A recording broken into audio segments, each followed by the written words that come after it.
Hey guys, ഇന്ന് നമ്മൾ പോകുന്ന ഒരു അമ്പലത്തിലോട്ടാണ് കേട്ടോ. എൻ്റെ കൂടെ അഖിലേച്ചി ഉണ്ട്. അങ്ങനെ ഞങ്ങൾ വണ്ടിയൊക്കെ പാർക്ക് ചെയ്ത് അമ്പലത്തിലോട്ട് പോയി. ഇതാണ് അതിൻ്റെ മെയിൻ എൻട്രൻസ് എന്ന് പറയുന്നത്. ഇവിടെ വലിയ ആൽമരമൊക്കെ ഉണ്ട്. അങ്ങനെ ഞങ്ങൾ കാലൊക്കെ കഴുകി അമ്പലത്തിലോട്ട് കയറാണ് കേട്ടോ. കേരളത്തിൽ തന്നെ ഫേമസ് ആയിട്ടുള്ള ഒരു അമ്പലമാണ് ശ്രീ ചക്രപാണി അമ്പലം. ഇതിൻ്റെ ഐതിഹ്യം എന്ന് പറയുന്നത് കുളത്തിൽ നിന്ന് ആനക്കുണ്ടായ മുതലേ ആക്രമണത്തിൽ നിന്ന് ആനയെ രക്ഷിച്ച മഹാവിഷ്ണുവാണ് ഇവിടുത്തെ പ്രധാന പ്രതിഷ്ഠ എന്ന് പറയുന്നത്. പിന്നെ അഖിലേച്ചി കുറച്ച് വഴിപാടുകളുണ്ടായിരുന്നു. അപ്പോൾ അതൊക്കെ കഴിഞ്ഞ് ഞങ്ങൾ പ്രാർത്ഥിക്കാൻ വേണ്ടിയിട്ട് പോവുകയാണ്. അപ്പോൾ ഇവിടെ എന്ന് പറയുന്നത് ഭയങ്കര പോസിറ്റീവ് വൈബാണ്. അങ്ങനെ ഞങ്ങൾ പ്രസാദമൊക്കെ കിട്ടിയതിന് നമ്മൾ പോകുന്നത് ഒരു കാവിലോട്ടാണ്. ഇവിടെ ഒരുപാട് പ്രതിഷ്ഠയുണ്ട് മഹാവിഷ്ണു കൂടാതെ. ഇപ്പോൾ നമ്മൾ കാണുന്നത് വനശാസ്താവിൻ്റെ പ്രതിഷ്ഠയാണ് കേട്ടോ.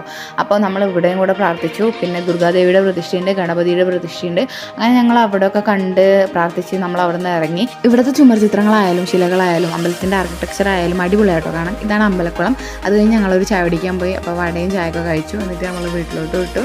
അപ്പോൾ ഗൈസ്, ഇത്രയുള്ള ഇന്നത്തെ വീഡിയോ. ഇഷ്ടപ്പെട്ടാൽ ലൈക്ക് ചെയ്യുക, ഷെയർ ചെയ്യുക, സബ്സ്ക്രൈബ് ചെയ്യുക. Bye guys.